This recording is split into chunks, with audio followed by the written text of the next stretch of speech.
Red alert in Foxborough. The heat behind the scenes of Patriots Nation is off the charts. Something big is brewing, and it could change the course of the entire season. But before we dive into this whirlwind of emotions, do this. Smash that like button if you believe the Pats still have what it takes to make it to the next Super Bowl. I'm all in on this team, full faith. And if you're riding with us too, drop this in the comments. Go Pats, I believe. What if I told you the Patriots are sitting on over $65 million in cap space? And with just a few strategic moves, they could completely reshape their 2025 season and maybe even shock the AFC East. Yes, that's not a pipe dream, it's real, and yet, the front office seems to be moving with calculated patience. But the question burning in the minds of Patriots fans everywhere is, what are we waiting for? Because right now, the clock is ticking, and there are very specific moves the Patriots could make today that might turn this offseason from decent to dominant. First up is what might be the most glaring issue, the interior offensive line. Let's talk about it. Will Campbell, the 4th overall pick, is currently slotted at left tackle. If he doesn't hold up there, there's a solid chance he shifts inside. But even if he does stay outside, this line needs a veteran presence, someone who brings leadership, grit, and a track record of consistency. Enter Brandon Scherff. He's a free agent. He's available. And somehow, no one has pulled the trigger yet. Scherff's 2023 PFF grade, right in the ballpark of what Mike Onwenu put up, 64.7 overall. But here's the key difference. 0 sacks allowed and just the penalties. Compare that to Onwenu's 2020 for output, 65 overall grade.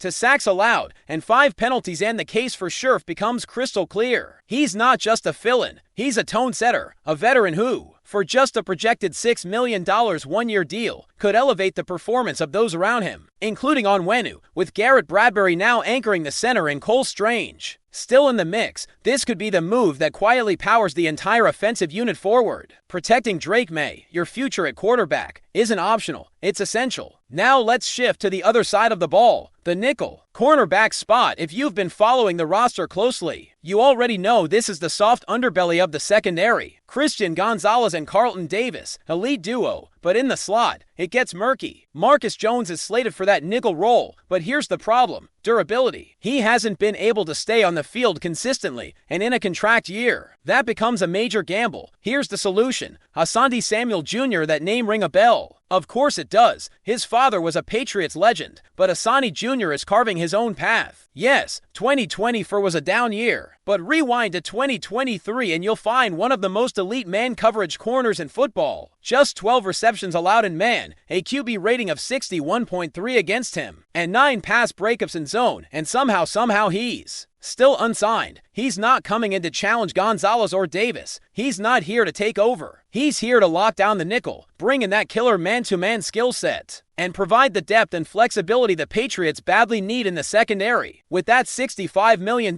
in cap space, there's absolutely no excuse. Bring him in. Let him prove himself on a value deal. And let's not forget, if Marcus Jones balls out this year, his price tag goes from $20 million to potentially $35 million. You want to pay that premium next offseason, or do you want to hedge your bet now? And then there's the wide receiver room. Let's be blunt, it's crowded. 9 receivers currently fighting for 6 roster spots. Something has to give. The names to watch here are Kendrick Bourne and Kayshon Boutte, but the clear trade candidate, it's Bourne. At 29 years old and coming off a lukewarm 2020 season, Bourne still holds value, especially as a veteran presence. The Patriots could flip him and safety Jalen Hawkins for a 2026 4th-round pick. That's not just smart business, that's future flexibility. Why Hawkins too? Because you just drafted a stud in safety Cole Woodson. He's got the upside. He's the future. That makes Hawkins expendable. And bundling him with Bourne might be the key to getting that mid-round draft compensation that could matter big time down the line. The Cowboys just traded for George Pickens. There's movement happening, and New England needs to be a part of it. But that's not all. The Patriots finished dead last in sacks in 2024. Let that sink in. Dead last. You can't win in the NFL if you can't pressure the quarterback. Yes, they drafted Brown Swinson. Yes, they signed Harold Landry, but Swinson isn't starting day one, and at this point in the game, you need veterans who can contribute now, which brings us to Za'Darius Smith, 3-time Pro Bowler, 9 sacks with the Lions in 2024 and still on the market. Why? Because he's 33. But if you've watched his tape, you know the motor hasn't slowed. This guy still wins off the edge. And with a 1-year deal, there's no long-term risk.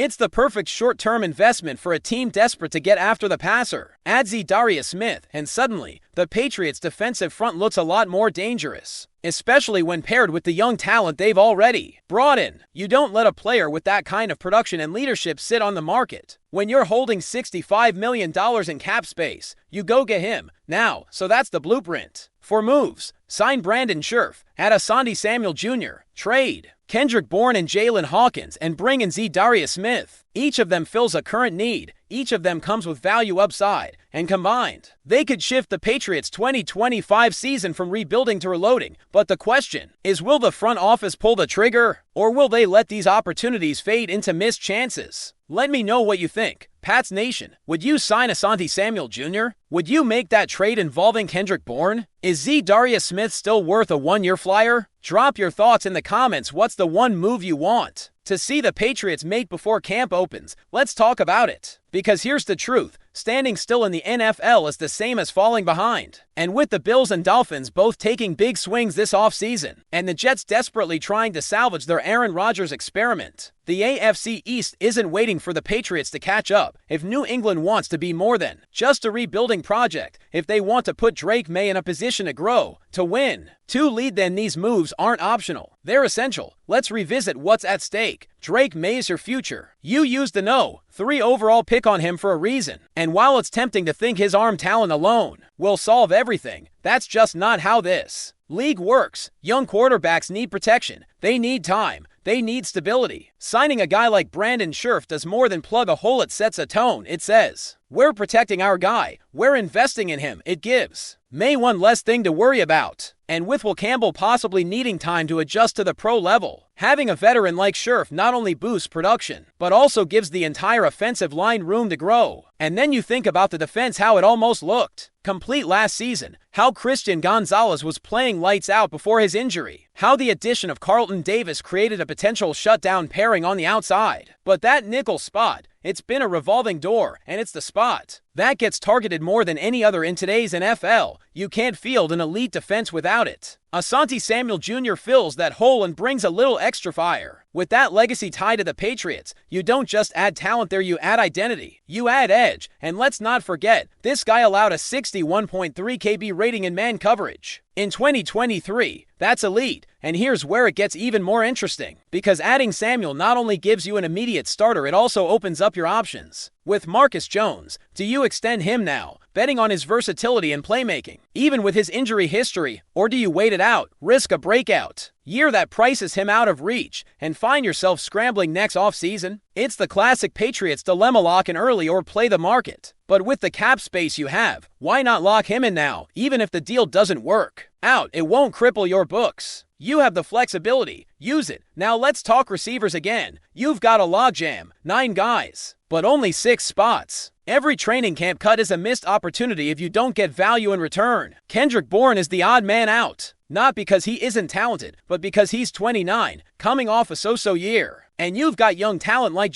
Polk and Javon Baker that you're not giving up on yet. Trade Bourne